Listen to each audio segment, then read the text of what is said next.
Welcome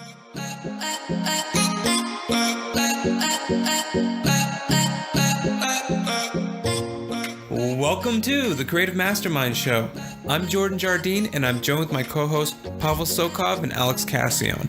And on today's episode, we're talking about darkness. Specifically, the negative emotions we all experience as human beings and how to turn them into fuel for something good. So, get ready and buckle up.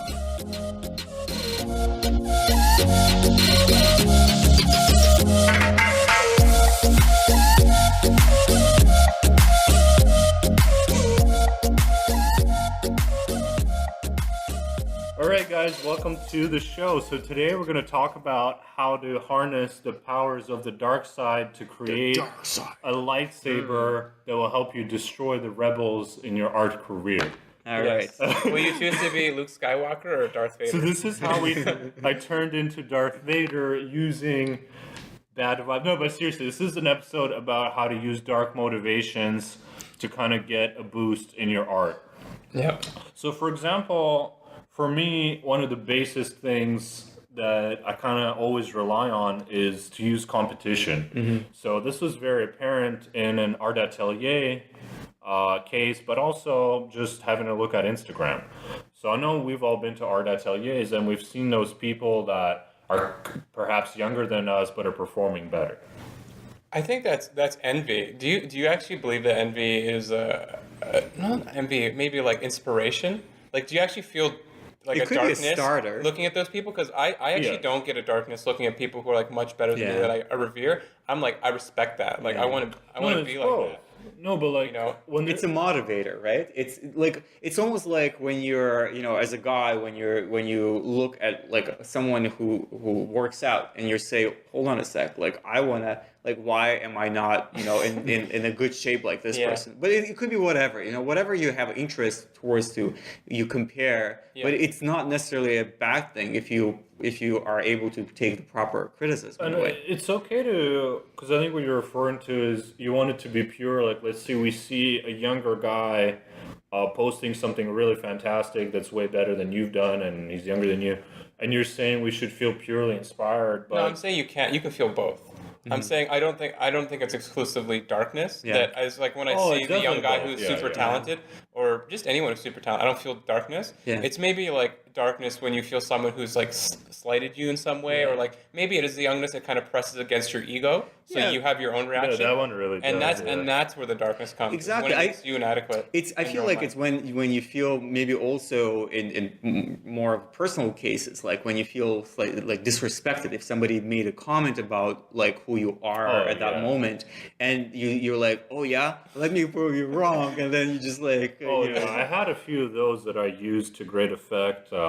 One case is I remember just talking to my dad, and we were talking about a son of a family friend, and he was saying how he's so successful, he did a master's degree and he started being a lawyer, more successful than you. And I was like, Dad, fuck, master's degree is so easy compared to being an artist. Like, when I was doing a bachelor degree, it was so easy for me. But being an artist has been an awesome challenge that I enjoy, but I find it to specify bachelor's in... I did a bachelor's in business, to me, getting a master's degree and becoming a lawyer seemed like a well-paved path, whereas we have to figure our stuff out. Yeah. And my dad didn't understand that, so that made me mad that he doesn't understand the level of effort that we're all putting in. Yeah. And I actually used that to great effect, I find, because since then I know what can my dad understand. So would you say that it would be to prove somebody wrong and to prove them that actually my way works? To teach my dad a lesson or whatever, as unfortunate as it is, it's like, what can my dad understand? A lot of our parents, not everybody's, but they may have a negative view on their kids being artists, but they will understand certain things. They'll understand financial victory. They all get that. They understand you being in magazines and you being famous. They get those things. And especially for artists, I think that artists get it the particularly hard way, because oftentimes artists are broke. So, people around will always say, well, in your case, yeah, you're going to be broke, so you should always think That's of it, because something. that is the norm. Like most There's a people, prejudice. Like if you survey all the artists, maybe us specifically as commercial artists would be a little different, but like the average person samples all the artists. Yeah. I say that with air quotations that they know. Like 95% of them would be not making money, not succeeding, right? So their reality is that like they're gonna just apply that to you. Right? I have a funny thing to ask you guys. Has it ever happened to you guys where somebody asks you what do you study and you say fine arts and they say finance? You're like, no. No. And then they're like, oh. Finance, like, oh, that's so good. At first you get this like positive reaction, but, and then actually speaking about darkness, so and then they have a negative one when you say artist. No, actually, what me and Pavel got a lot, because when we're outside painting a lot, is it's like, what do you guys study, or are you guys students? That's like another one. We're doing plein airs, paintings, and like even if they're going good, no matter, it's like, are you guys students? Well, because there's no such thing as a practicing fine artist. That doesn't exist. You can only be a student, and then off to Starbucks you go. That one's a pain body. So you see, I use that like all the time. Artists get disrespected. Like, what do they know? They're just an artist. Like, I was at dinner with my girlfriend's grandparents, and the grandpa was like, "Oh, what does he know about economics?" Because I made a comment about it. He's just an artist. And she's like, "Well, he studied business." He's like, "Does he even make any money?" Ugh. And I made more money than him the next year.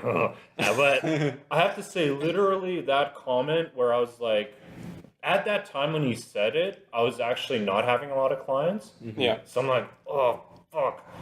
He's right. And I'm letting him be right. I'm letting, like, the whole artists are shitty and deadbeats be right. And I got really mad and I kept it inside.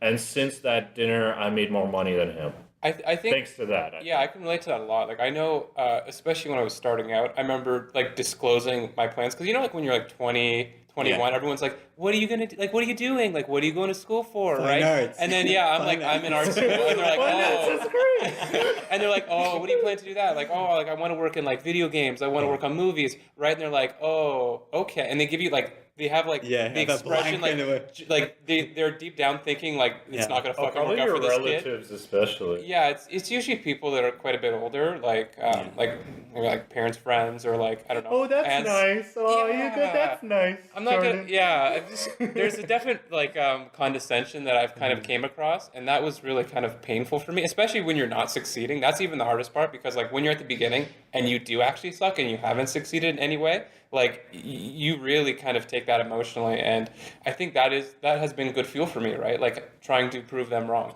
Yeah, and one of the continuing fuels is that once you do start getting some success, it is so outside a lot of their reality.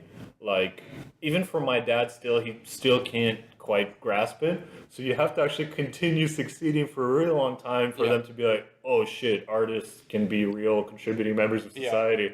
And I think there's nothing wrong with getting really, really upset about it, especially if it's your family members and they're close to you, and then using that to just do really, really well. Yeah, the point I wanted to bring up was that it's a really great like explosive motivator, right? Because I think all of us can kind of like trace it back to like it started us moving in a certain direction. Like I'm sure we all had the interest or predisposition to art, but maybe like at the beginning, I know I didn't have the rocket fire motivation, and I think maybe a lot of the haters, really kind of compounded into a feeling that blasted me forward, right? But I also see that with some other people. Brushed off the haters. I smashed them. But no, I see that happen with other people. Is like they get the negative feedbacks, and then they kind of carry around this cloud of like shame and guilt almost. Like like there's this whole like gotta get good meme on like the Facebook artists. I don't know if you guys have seen it, but like these guys are always like beating themselves up and like always stressed and like, oh, I'm sucked, blah blah blah. I have to get good, right? So they've let the cultural meme of like you're not enough. Use the dark energy to make a lightsaber, correct? No, they did it to make. I don't know what a good analogy for that would be. We don't know what Star Wars. Sorry, guys. Well, I think sometimes you can just use this negativity to as a motivation. Actually, that's what I'm saying. Like it's the initial push, but then like I think I think all three of us at least have switched to inspiration. Yeah, you got to use it the wrong way and be an alchemist and turn it into inspiration. Because what Jordan is saying is a lot of people actually get hurt and then they don't do anything with it. Like, oh, my dad doesn't respect my thing, so I'm going to quit. Yeah. But no, you have to use that to get mad and then turn it into rocket fuel. Yeah, like that's it. I think most of like we're operating from I don't know what your guys' ratio would be, but like if it's like darkness to lightness, like dark to light emotions, I would say like it's lightness like 80% of the time, right? But, I don't know about that. Really? For me, guys, I'm pretty dark. I mean, for me, it's lightness as long as I stay in my studio, and the moment I go to a commercial art gallery in Montreal. Oh no! Then it's Darth Vader comes out. Or when I go to the museum and they show off their recent acquisition, I'm like, fuck that. Oh god. And then I go back to my studio, I'm gonna prove them wrong. Yeah. Yeah, well, thank God for internet. I mean, it's kind of It like... lets you have darkness right in your bed. On Well, your phone. It allows you sitting there like, to see what's possible, like especially seeing those people that are younger than you, maybe they started earlier than you, and you're like, oh shit, I gotta hurry my ass up. Yeah. If I want to get somewhere at a certain point and I'm behind, oh my god. Because I feel like there are two different realities. There is the reality of, the contemporary art galleries and museums, and then there is the ultimate truth that is exposed by, what I'm saying is that there are artists that you follow online and who publish stuff that they just finished. And then there is the kind of like this kind of a mystique artist world when you go to an art gallery and they talk to you about like an artist and how hard it is to like find these artists and how rare of a human species they are. Meanwhile, you emailed the gallery and they didn't even answer. They don't even like answer. Maybe by emailing them, you were ruining the mystique for them. Yeah, right? maybe. But people love that. People love the mysterious. Like I think people really love to do the work, a lot of work themselves. Obviously, they don't want to do all the work, but the more work you can make them do, the better, right? That's, if you think about like mystery and like movies and paintings, even like TV shows, like why are crime dramas so freaking popular? It's because people want to do a little bit of problem solving. I think that's the same way with artists or like even like leaders. You want that like holy, godly aura around them. Otherwise, once you see that they're just like a normal guy that, has issues like everyone else, it's not so amazing. I don't know. People want to buy into the whole... Well, so absolutely. Well, so for me, I find that there are a few examples where I felt kind of frustration made me want to kind of prove someone wrong. Like when we went to that auction house the other day. That was brutal. That even got me, like, Alex is more about this than I am, but it was brutal. Like, we saw just the worst art being sold for so much. And it made us kind of want to, like, hey, here's our website, just in case if you want to check out something more decent that you could sell. But that being said, that was a big topic that you and I kept on talking about for a while afterwards. Yeah, it was very hurtful in a way to see that, because what really got me there was I asked this lady to kind of sell me on what I thought was one of the shittiest paintings there. They were all shitty, but that one just particularly made me mad. I'm like, okay, sell it to me. Tell me about it. Like, give me, why is it good? And all she could talk about was like who the artist knew and like what circles he ran in. And that I used that energy where I felt like there's no merit-based discussion whatsoever. So why are we trying so hard at making our art good? And that made me feel angry. And then I used that to kind of try to prove to them that it's more worth it. Yeah, but a good way to take things from that, right, is like you feel the pain that this person, because the truth is what's hurting you, right? The truth is that this more modern art, the more whimsical art it's more popular. That's the reality, right? And that's the pain body that exists in us, because us as representational artists, we want to believe that our art is superior. And, you could argue from like a technique-wise it is, but validity for art, that's so subjective, right? So like us using the pain there could be grabbing onto that and saying like, what did they have in their paintings and how can we incorporate that? It's a very interesting point. And actually, I thought of it very, a lot recently because in the same week, just across the street, there's a fancy gallery. I'm not going to name names, and they have been putting this artist who was, as they describe him, one of the most important, Montreal artists. And I'm not exaggerating. I'm not exaggerating. There are these canvases, huge canvases, and it's flat color of 2 or 3 different colors. And there was a gray, literally like a flat gray painting going for $180,000. And now, as I was there, they had like a grand opening, and my girlfriend and I went there, and there were lots of people in there, contemplating having champagne and saying how great of an artist he was, and I'm sure he was a very intelligent person, and I'm sure his writing skills were fantastic. Because, to be honest with you, there's low-key savagery right there. You could, much pain I sense in you. Well, I just think that there's no way I could present a great panel to someone and say that this is the most amazing visual art that you've ever seen. And I'm sure the kind of like the context that it came with, and the whole book describing how great it was good enough to convince this art collectors to hang it and pay the price. That's what we harnessed out of it is, after getting mad that it's like that, we said, okay, so what made them be able to get into this position? Exactly. Clearly not their talents, whatever. Not their painting talents. What did they do outside of their painting that we can replicate, so we can get some of the best art the world has in that position? Instead of just being pissed off, right? And then we cut them with our lightsaber. Because we could like stay, pissed off our whole life and just die angry, or we could just learn what is that they did that made art museums collect their work. We can do the same. Like, honestly, dude, if they can push their gray squares to that level of renown, we should be able to do it even easier. Exactly. So we can use that as motivation to crush it. Yeah. And if I can bring another example, I've been talking to you guys about it, and on our Instagram, I've posted this painting by Edgar Maxence, who is a French, incredible French painter. And me being a big fan of that era of painting and that style of painting, I've just discovered this guy. And I mean, I've been, I love researching artists, and there's a new amazing artist that comes up at the same time. So as I mentioned before, he was born and he died pretty much in the same time as Henri Matisse, same country, same era. Yeah. Henri Matisse, everybody knows him. There are so many libraries that carry his books. You take any art history class, he's like one of the first artists we discussed. There are reproductions sold.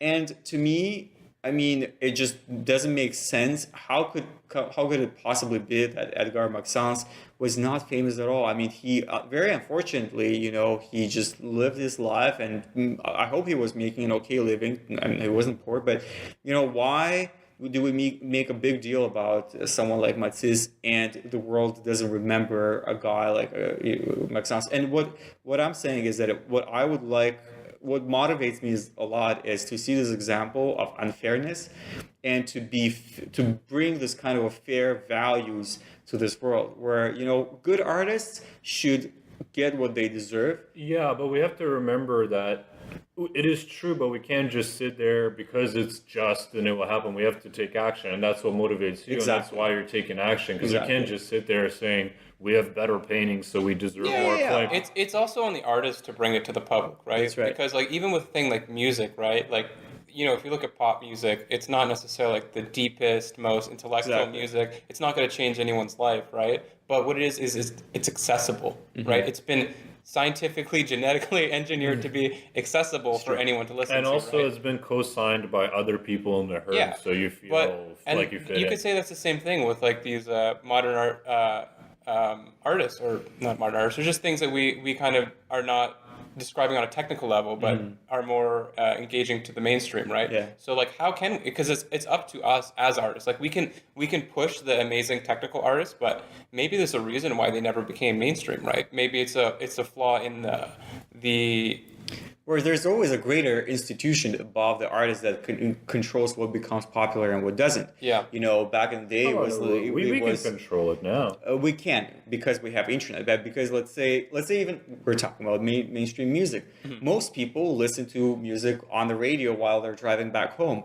I mean, if a major radio station decides to play the same song 5 times, this is how you become mainstream. And there could be like an amazing artist. But here's the thing: if they put on like this like depressing, dark, complex song, right? The reality is their listenership is going to go. It's true. Down. Unless and they don't want that.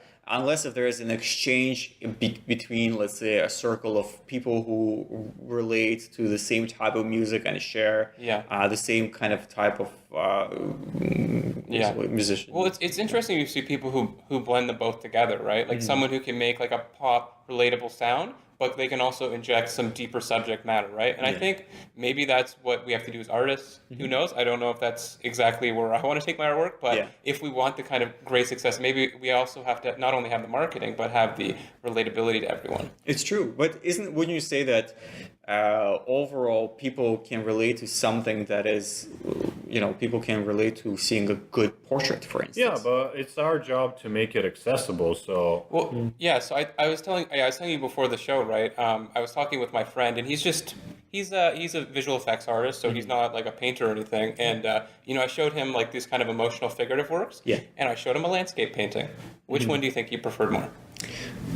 That's a good question. Probably the landscape. He preferred the landscape because but at the same time, he's an artist. I think, but he's not a figurative artist. That's the thing. He's not a painter. He's a VFX guy. So he does like art, but he doesn't because we're very invested in figurative art. Like we see the subtleties, we see the expression. He probably doesn't see that, right? What he sees is the subject matter, and what can he relate to? He can relate to being outside, in a field. Maybe he can picture himself there, right? He looks at the person. I don't know this person. True. As funny enough, I was just telling Jordan just before you got here, Pavel. As a test, I hang paintings in my bathroom and see what goes and what doesn't. And this is like a tester for me, what a good seller and what not. So right now I have a watercolor floral kind of. It's very nice. I was admiring and thinking, this goes in here. So that's like what comments your guests give you. Well, it's like what would possibly sell and what wouldn't, and definitely like flowers done in watercolor. So you put like your favorite painting in there, and like people are like, this doesn't go, and then it activates the dark side in you. There's something be directly on. Think about it. There's something wrong about hanging a portrait painting and just staring at you. Unless if you're a complete hipster, staring at you, making eye contact with it. Exactly. It's one of the paintings of you. You have both of them, one for standing up and one for sitting down. Oh God. Okay. Or in the shower on the ceiling. Okay. So I think we've kind of went a bit to the dark side there in this podcast. But there's another thing I wanted to talk about was actually embodying the pain in your artwork, right? So we talked about using it as a motivator, but what about pain as a subject matter? So the example I wanted to bring up was one of my paintings two paintings. One is mine and one is another painting of someone else. So the first painting is my painting, the one with the girl in the water. Pavel, I know you've said you think that's probably one of my best paintings. And it's my favorite of yours. Yeah, and I feel that way about mine. And actually, I showed that to my friend, and he didn't connect with it because he said he never felt those feelings. Oh, right? It's not as dark as me, I guess. Maybe. I don't know what it is, but I know to me it's important because I know when I made that painting, like I was going through a rough time with my health, right? And I was trying to meditate, and like the meditation was getting nowhere. I was actually getting more frustrated. And I used the feelings of that and put that into the painting. And to me, maybe that's why it's so polarizing, right? Is because it has so much emotion. So if you've never felt those emotions, I'm not saying like I just crushed it and I 100% conveyed my emotions, but I'm saying they're there. There's a charge of that's not in my other paintings, and I think that makes it kind of special. So that's how I've used my pain. Yeah. And you got to think about some like amazing artworks that have been made through pain, right? Like I think of Ivan the Terrible and his son. You guys know that by where he murdered his son and he's sitting there. It's one of the best artworks, especially if you see it in real life. It's so powerful. Yeah, incredible. And that's pain, right? Like I'm sure he had to go to a dark place to experience that. Yeah, and it actually arouses intense feelings in people because it's recently been the third time that somebody attacked that painting. So they had to repair it for a third time. People keep throwing acid on it. What? Okay, I didn't know that. Yeah, Why? Because people like just think the subject matter is so upsetting. What is it? I guess it just vibrates at a very negative level. People talk. It has an energy to it. And the first time it was attacked, I think Redman was still alive. There was a whole documentary talking about it, how he was old, but he was still around, and apparently some guy either stabbed the painting. I think he stabbed the painting. He turned on their dark side. And he said too much blood, and he just like went crazy. Oh, wow. Yeah. That's how you don't use your dark side. Yeah. Well, or that's how you know that you've done something really good. People want to stack your artwork. If it arouses that Guys, I think I found a new career goal. But yeah, this is all just to say that while painting is often a joyous time, it doesn't have to be coming from joy. Yeah. For example, my favorite painting of Alex's is the one that I call Raw Stillness, but it's not. I think it's Raw something else. Silence. Raw Silence. And to me, that's a dark painting. I guess I'm just a dark guy. But it just goes to say that you don't have to necessarily always be positive and happy to do great work. Yeah. You could reach into how you're actually feeling, and if that's bad, then you can make a painting about that. And it could be one of your strongest paintings. It's also, I mean, this is kind of going on a slightly different subject matter, exploring the darkness, because I feel like there's certain music that, you get into and it's really dark, but it's beautiful. And you get into it, but there's just like a moment when you need to snap out of it because it really gets to you. Yeah. And the same with art. You could go on the darker kind of melancholic side of art, and it's really beautiful because it's very sensitive. You get to explore emotions that otherwise are kind of like... Yeah, and I think that's huge, because I think as people, we like to label things, right? Yeah. Like, we have light and dark, good and bad, right? We're innately assigning them values, right? We're saying that being happy and kind and giving is good, and we're saying being like sad, depressed, envious is bad, right? And well, you could say it's true based on our shared value system, but the reality is it's part of all of us, right? We all share it and we all alternate between it. So if we sit there and shame and repress a side of us, I don't know, we're kind of creating a disconnect between who we are as people. And you're actually giving it more energy. By resisting it, you're making it more powerful. So it's better to just use it, go with the flow, but just make sure that it carries you to a certain point, but not all the way.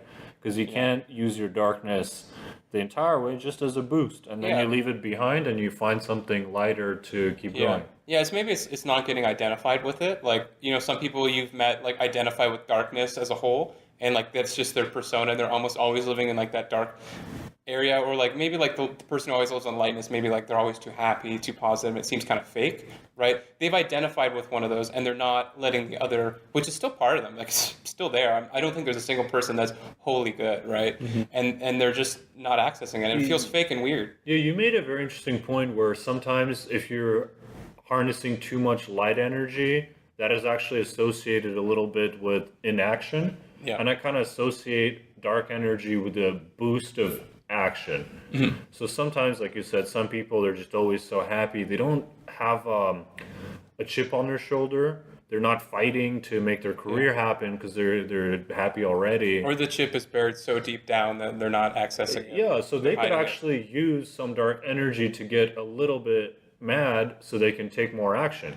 Yeah, or like the apathetic darkness guy who's like, just doesn't care about anything because it's all fucked, right? Yeah, that's too much. Yeah, and that's the opposite. Well, it's like being hungry. You really enjoy your meal when you're...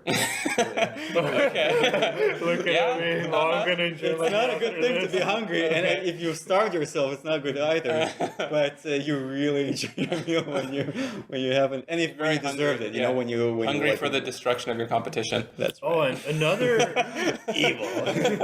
Another great example is like using people, like let's say you worked on a painting that you're really happy about and you show it to people and then nobody likes it. That's a great time to use that critique to fix that painting or crush the next one. So there's many opportunities like that. Or reconsider who your friends are. or change to friends that pretend your art is good, yes. All right, guys, so that's going to wrap it up. That was our episode on darkness. Thank you so much for listening. So join the dark side. Join the dark side. Yes. Please critique, comment. We love hearing what you guys have to say. Yeah, write some nice, nasty comments so it can fuel our art. Make them really bad. Make us feel really, really dark. But when it comes to iTunes, make sure it's 5 stars. Yeah, exactly. Yes, no, rate us 5 stars. Never mind, guys. All right, see you on the next week's episode, guys. Hit subscribe, and don't forget to leave your comments. Bye-bye. Peace out. Bye.